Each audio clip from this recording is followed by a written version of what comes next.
हरपल ताजा र सत्य तथ्य समाचार नेपाली न्युज अपडेट लगातार। नमस्ते, नेपाली न्युज अपडेटको युट्युब च्यानल मार्फत प्रसारण भइरहेको उत्कृष्ट 5 समाचारको साथमा हामी उपस्थित भइसकेका छौँ। खबर सम्पादन कक्षका सहकर्मी लक्ष्मण भट्टसहित म सुजन खनाल। तपाईँ हामीलाई हाम्रो युट्युब च्यानल सब्सक्राइब गर्नुभएको छैन भने कृपया सब्सक्राइब गर्न बिर्सनुहोला। सुरुमा यस प्रसारणका मुख्य समाचारहरू। पछिल्लो 24 घण्टामा 1920 सङ्क्रमित थपिए, 34 जनाको मृत्यु। संसद पुनर्स्थापना गरेर मात्र हुँदैन, देउबालाई प्रधानमन्त्री नियुक्ति पनि गरिनुपर्छ। युवराज कार्कीलाई राजदूत नियुक्ति नगर्न सर्वोच्चको अन्तरिम आदेश। गण्डकी सरकारमा मन्त्रीहरूको कार्यविभाजन, दीपक मनाङ्गे बिना विभागीयमै सीमित। र सार्वजनिक यातायातको भाडा बढाउनुपर्ने सरकारी निष्कर्ष, पेट्रोलियम पदार्थ बाहेकका वस्तुमा 22 देखि 44% मूल्य वृद्धि। अब समाचार विस्तारमा।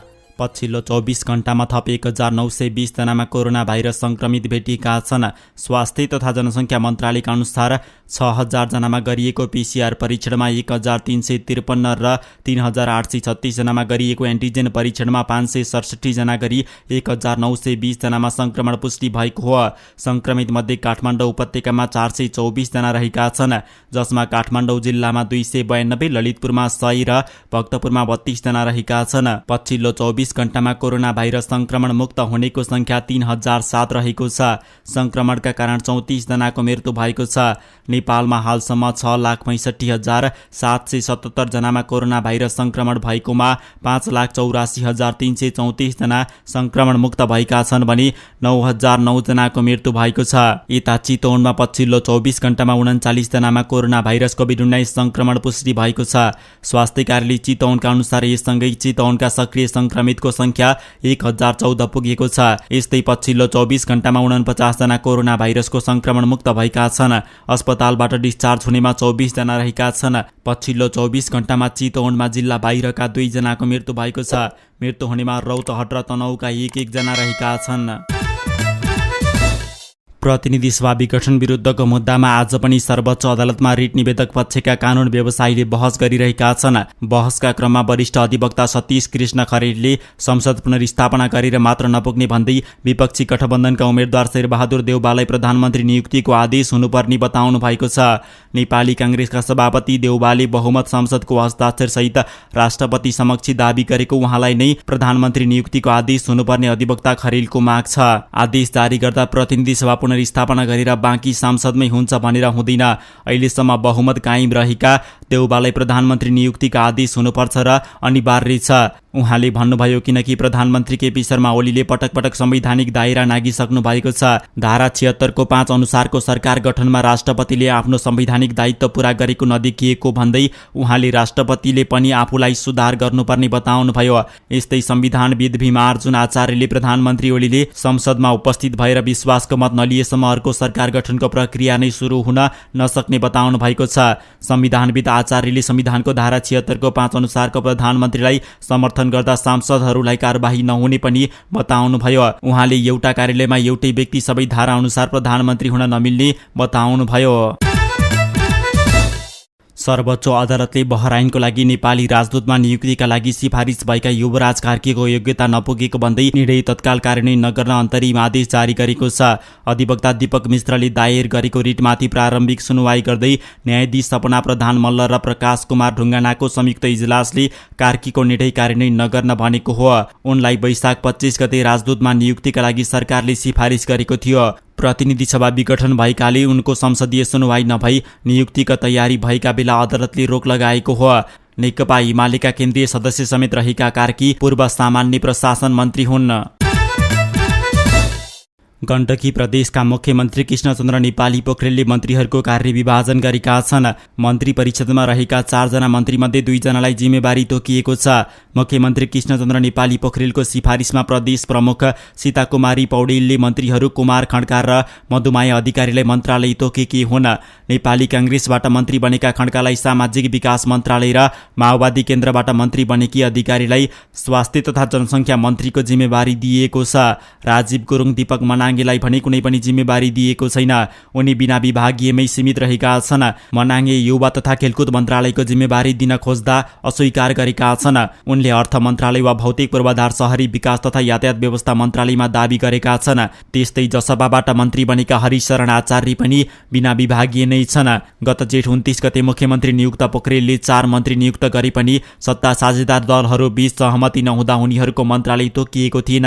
गण्डकी प्रदेशमा नेपाली कांग्रेस संसदीय दलका नेता पोखरेल माओवादी जसपा र राष्ट्रिय जनमोर्चाका सांसदहरूको समर्थनमा मन्त्री बनेका हुन्। जनमोर्चा भने सरकारमा सहभागी छैन। र सार्वजनिक सवारीको वैज्ञानिक भाडा समायोजनबारे अध्ययन प्रतिवेदन भौतिक पूर्वाधार तथा यातायात मन्त्रालयमा पुगेको छ। प्रतिवेदनले वैज्ञानिक भाडा समायोजन गर्दा भाडा बढाउनुपर्ने अवस्था रहेको औँल्याएको छ। 2069 सालदेखि वैज्ञानिक रूपमा भाडा समायोजन नभएको भन्दै व्यवसायीले लामो समयदेखि सरकारले बनाएको वैज्ञानिक भाडा समायोजनको मापदण्ड अनुसार भाडा पुनरावलोकन गर्न माग गर्दै आएका छन्। त्यसकै आधारमा यातायात व्यवस्था विभागले अध्ययन गरेर भाडा समायोजनबारे प्रतिवेदन मन्त्रालयमा पठाएको हो। विगतमा वैज्ञानिक भाडा समायोजन नभई पनि तेलको मूल्यमा भएको घटबढका आधारमा पटक पटक भाडा समायोजन भएकाले अब कसरी भाडा समायोजन गर्ने भन्ने बारे निर्णय लिन मन्त्रालयमा प्रतिवेदन पठाएको यातायात व्यवस्था विभागका महानिर्देशक नमराज घिमिरेले बताए। सरकारले 2065 फागुन 20 गते वैज्ञानिक भाडा दर समायोजन सम्बन्धी कार्यविधि जारी गरेको थियो। वैज्ञानिक भाडा समायोजनको मापदण्ड अनुसार तोकिएका वस्तुको मूल्य 2069 सालको तुलनामा 22% देखि 40% बढेको पाइएको महानिर्देशक घिमिरेले बताए। तर विभागले कति प्रतिशत भाडा बढाउने भनेर किटान नगरेको उनको दाबी छ। यातायात व्यवस्था विभागका प्राविधिक उपसचिवको संयोजकत्वमा समिति बनाएर समायोजनका लागि अध्ययन भएको थियो। यातायात व्यवसायीहरूले पेट्रोलियम पदार्थ र सवारी जन्य पाटपूर्जामा भएको मूल्य वृद्धिलाई कारण देखाएर भाडा बढाउन सरकारलाई वैशाख 15 गतेसम्मको अल्टिमेटम दिएका थिए। तर महामारी नियन्त्रणका लागि निषेधाज्ञा लागू भएपछि व्यवसायीहरू सवारी थन्काएर बस्न बाध्य छन्। मूल्य वृद्धिले यात्रुवाहक तथा मालवाहक सवारी साधनले अहिले भाडा दरले व्यवसायमा टिक्न नसकिने व्यवसायीहरूले बताएका छन्।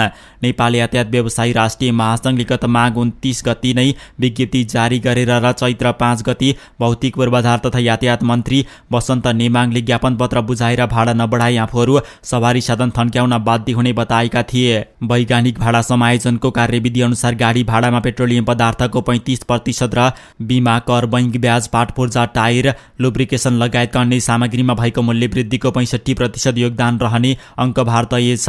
तर सो आधार अनुसार बिमा कर बैंक पाटपूर्जा जस्ता सामग्रीको मूल्य वृद्धिको आधारमा 2069 सालदेखि हालसम्म भाडा समायोजन नै नभएको व्यवसायको दाबी छ। सार्वजनिक सवारी चलाएर नाफा निकाल्न नसकिने अवस्था आएको भन्दै भाडा समायोजन गर्न तत्काल आवश्यक भइरहेको महासङ्घका महासचिव सरोज सिटौला बताउँछन्। मूल्य वृद्धिको वास्तविक आँकडालाई हेरेर यसपटक वैज्ञानिक समायोजन गर्नुपर्छ उनी भन्छन्। पछिल्लो वर्ष तेलको मूल्य घट्दा पनि आयल निगमले उच्च नाफा राख्दा सवारीको भाडा घट्न सकेको थिएन। तर कोभिड-19 को महामारी साम्य हुँदै गएपछि तेलको मूल्य बढिरहेको छ। महामारीको मारमा परेको व्यवसायलाई थप थिलो बनाउने गरी पटक पटक भएको तेलको मूल्य वृद्धिको भार ठेक्न सकिने अवस्था नै छैन। महासचिव सिटौला भन्छन्, अब सवारी चलाउने गरी वातावरण बनाउनुपर्छ। मन्त्रालयका एक अधिकारी भने विभागबाट आएको प्रतिवेदनमाथि छलफल अघि नबढेको बताउँछन्। ती अधिकारीका अनुसार महामारीको अवस्था रहेकाले यो समयमा भाडा बढाउनु उचित नहुने भएपछि छलफल नभएको हो। ट्याक्सी बाहेक सार्वजनिक सवारी पनि चलेका छैनन्, त्यसैले अहिले नै भाडा बढाउनु पर्दैन होला, ती अधिकारीले भने। अवस्था नेपाली न्युज अपडेटको युट्युब च्यानल मार्फत प्रसारण भइरहेको उत्कृष्ट 5 समाचारहरू आजको लागि यति नै। जाँदा यस प्रसारणका मुख्य समाचारहरू पुनः एकपटक। पछिल्लो 24 घण्टामा 1920 सङ्क्रमित थपिए, 34 जनाको मृत्यु। संसद पुनर्स्थापना गरेर मात्र हुँदैन, देउबालाई प्रधानमन्त्री नियुक्ति पनि गरिनुपर्छ। युवराज कार्कीलाई राजदूत नियुक्ति नगर्न सर्वोच्चको अन्तरिम आदेश। गण्डकी सरकारमा मन्त्रीहरूको कार्यविभाजन, दीपक मनाङे बिना विभागीयमै सीमित। र सार्वजनिक यातायातको भाडा बढाउनु पर्ने सरकारी निष्कर्ष, पेट्रोलियम पदार्थ बाहेकका वस्तुमा 22 देखि 44% मूल्य वृद्धि। तपाईँ हामीलाई हाम्रो युट्युब च्यानल सब्सक्राइब गर्नुभएको छैन भने कृपया सब्सक्राइब गर्न बिर्सनुहोला र नजिकै आउने बेल आइकन थिची अल नोटिफिकेसन अन गर्नुहोला, यानि कि तपाईँले हामीले प्रसारण गरेका समाचार सामग्रीहरू सबैभन्दा सुरुमा हेर्नका लागि अल नोटिफिकेसन अन गर्नुपर्नेछ। र तपाईँलाई हामीले प्रसारण गरेका समाचार सामग्रीहरू मनपर्छ भने कृपया सेयर गर्न बिर्सनुहोला। यसका साथै नेपाली न्युज अपडेटको युट्युब च्यानल मार्फत प्रसारण भइरहेको उत्कृष्ट 5 समाचारको साथबाट खबर सम्पादन कक्षका सहकर्मी लक्ष्मण भट्टसहित म सुजन खनाल पनि बिदा हुन्छु। तपाईँ भने हेर्दै गर्नुहोस् हरपल ताजा र सत्य तथ्य समाचार नेपाली न्युज अपडेट लगातार। नमस्ते, तपाईँको जय होस्।